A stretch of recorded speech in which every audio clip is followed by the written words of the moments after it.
Friends, आप सभी का मेरे यूट्यूब चैनल पर स्वागत है। आज हम मैकेनिज्म ऑफ रेस्पिरेशन टॉपिक के ऊपर चर्चा करेंगे। तो अपने वीडियो को स्टार्ट करते हैं।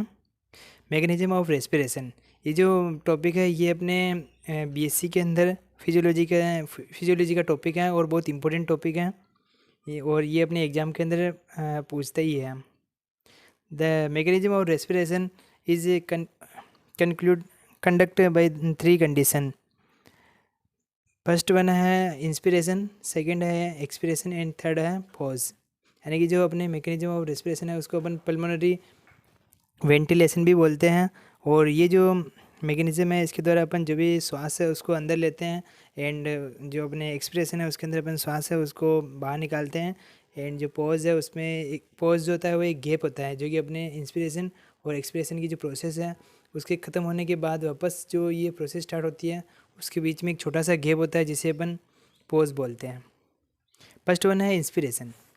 Inspiration is a process in which inhalation of atmospheric air into the lungs through by the respiratory tract. It is also known as inspiration. यानी कि इंस्पिरेशन एक ऐसी प्रक्रिया है जिसके द्वारा अपन जो भी अपने इन्वायरमेंट की जो एयर होती है उसको अपने लंग्स के अंदर इनहेल करते हैं अपने रेस्पिरेटरी ट्रैक्ट के द्वारा। The inspiration is A active process of the respiration. जो इंस्पिरेशन है वो अपने एक्टिव प्रोसेस होती है एंड जो इंस्पिरेशन की जो प्रोसेस है उसको अपने इनहालेशन भी बोलते हैं। इसके दौरान जो भी अपने जो कौन कौन से ऑर्गन कौन कौन सा जो रोल करते हैं उसके बारे में, contraction of diaphragm and external intercostal muscles. अपने जो डायफ्राम है उसके अंदर तो कॉन्ट्रैक्शन होता है एंड जो एक्सटर्नल इंटरकोस्टल मसल्स है उसके अंदर भी अपने कॉन्ट्रैक्शन होता है। और इसके कॉन्ट्रैक्शन होने से फिर जो थोरेसिक कैविटी है उसकी साइज़ जो होती है वो अपने इंक्रीज़ हो जाती है एंड लंग्स जो होता है वो एक्सपेंड होता है एंड जिससे कि अपने जो लंग्स है उनका जो प्रेशर होता है वो डिक्रीज़ हो जाता है और जिससे अपनी जो एयर है वो अपने लंग्स के अंदर इंटर कर जाती है। तो ये जो इंस्पिरेशन की प्रोसेस है उसके दौरान और ये है कि एक्टिव प्रोसेस है और इसके अंदर अपने जो डायफ्राम और एक्सटर्नल इंटरकोस्टल मसल्स से ये अपने कॉन्ट्रैक्शन करती है एंड जो अपने थोरेसिक कैविटी है उसकी साइज़ वो इंक्रीज़ हो जाएगी जिससे हार्ट जो होता है वो एक्सपेंड करेगा, मतलब फूल जाएगा। और जो अपने थोरेसिक कैविटी की जो मतलब जो लंग्स है उनके अंदर जो प्रेशर है वो डिक्रीज़ हो जाएगा यानी कम हो जाएगा जिससे कि अपने जो एयर है वो अपने लंग्स में आसानी से इंटर कर जाएगी। During the inspiration 2 types of muscles are help mechanism of respiration. तो अपने रेस्पिरेशन के दौरान 2 मसल्स जो होती है वो इम्पोर्टेंट रोल प्ले करती है। फर्स्ट वन है प्राइमरी इंस्पिरेटरी मसल्स जिसके अंदर अपने diaphragm and external intercostal muscles आती है एंड एसेसरी इंस्पिरेटरी जो मसल्स हैं उसके अंदर sternocleidomastoid muscles and trapezius and pectoralis जो मसल्स हैं वो अपने इसके अंदर आती है। तो आपको सिंपली ध्यान रखना है कि जो अपने इसके अंदर 2 जो मसल्स होती है वो जो इसमें हेल्प करती है रेस्पिरेशन में। फर्स्ट वन है प्राइमरी एंड दूसरी है अपने एसेसरी। सेकंड प्रोसेस है एक्सपिरेशन। एक्सपिरेशन एक ऐसी प्रोसेस है जिसके अंदर अपन जो एयर होती है उसको एक्सपेल आउट करते हैं यानी कि अपने जो लंग्स है उसे बाहर निकालते हैं बाय द रेस्पिरेटरी ट्रैक्ट। इसे अपने इंस्पिरेशन की प्रोसेस बोलते हैं। और जो इंस्पिरेशन की जो मतलब एक्सपिरेशन की जो प्रोसेस है वो अपनी पैसिव प्रोसेस होती है। It is also known as, जिसे एक्सहेलेशन भी बोलते हैं। इसके दौरान अपने जो डायफ्राम होता है वो रिलैक्स होता है एंड एक्सटर्नल इंटरकोस्टल मसल्स होती है वो भी रिलैक्स होती है। लेकिन जो अपनी इंटरनल इंटरकोस्टल मसल्स है वो अपने कॉन्ट्रैक्ट होती हैं और जिससे अपने जो थोरेसिक कैविटी की जो साइज़ है वो डिक्रीज़ हो जाती है एंड जो लंग्स है वो स्ट्रिंक कर जाते हैं जैसे कि अपने जो लंग्स है उसका जो प्रेशर है वो बढ़ जाता है और जो एयर है वो आसानी से अपने लंग्स से बाहर एक्सपेल आउट हो जाती है।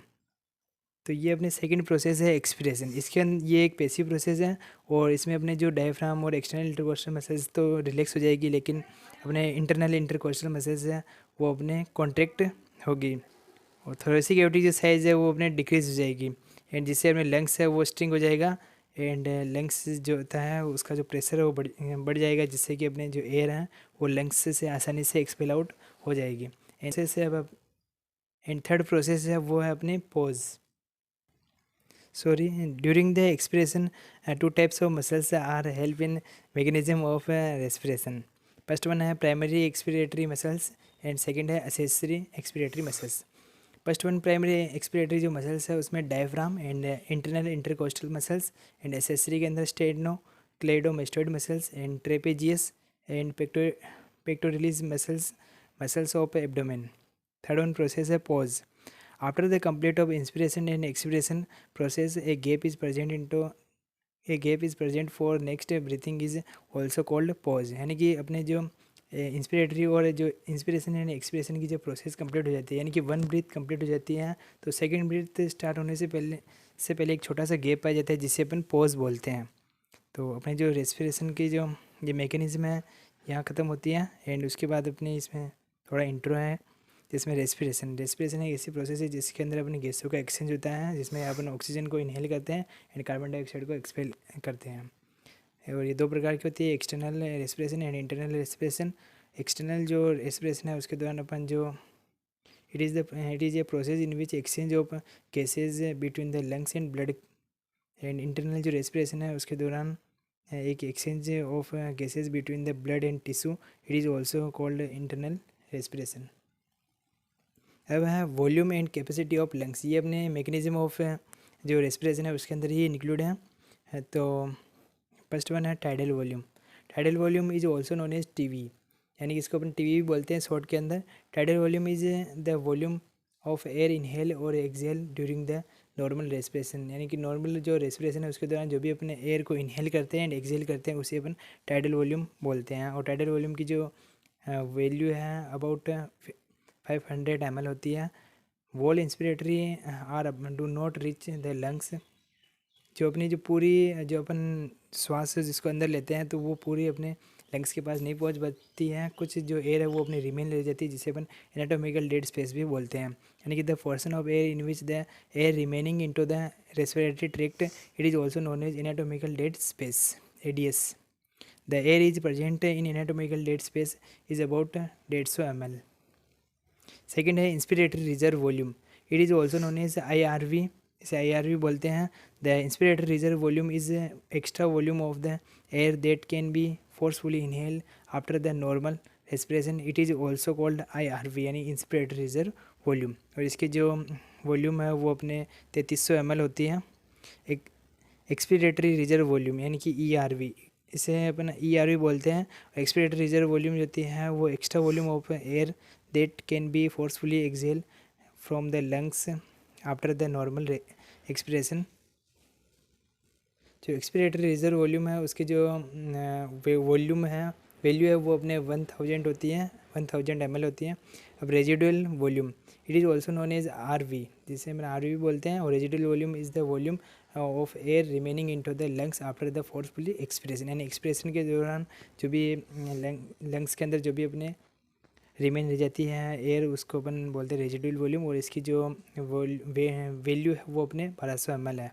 Total lungs capacity, the sum total lungs capacity is also known as total lungs capacity. और टोटल लंग्स कैपेसिटी के अंदर अपन जो भी 4 ही जो वॉल्यूम है उनको अपन ऐड कर देंगे, TV, IRV, ERV और RV को। टोटल लंग्स कैपेसिटी बराबर अपने जो 6000 ml या 6 लीटर हो जाती है। और इंस्पिरेटरी कैपेसिटी जो होती है वो अपन जितनी अपनी एबिलिटी होती है लंग्स के अंदर जो एयर है उसको इनहेल करने की, उसे बोलते हैं इंस्पिरेटरी कैपेसिटी। और it is inspiratory capacity sum of IRV and TV। Inspiratory capacity 3300 + 500 equals to 3800 ml अपने जो इंस्पिरेटरी कैपेसिटी होती है। And vital capacity, it is the sum of TV, IRV and ERV।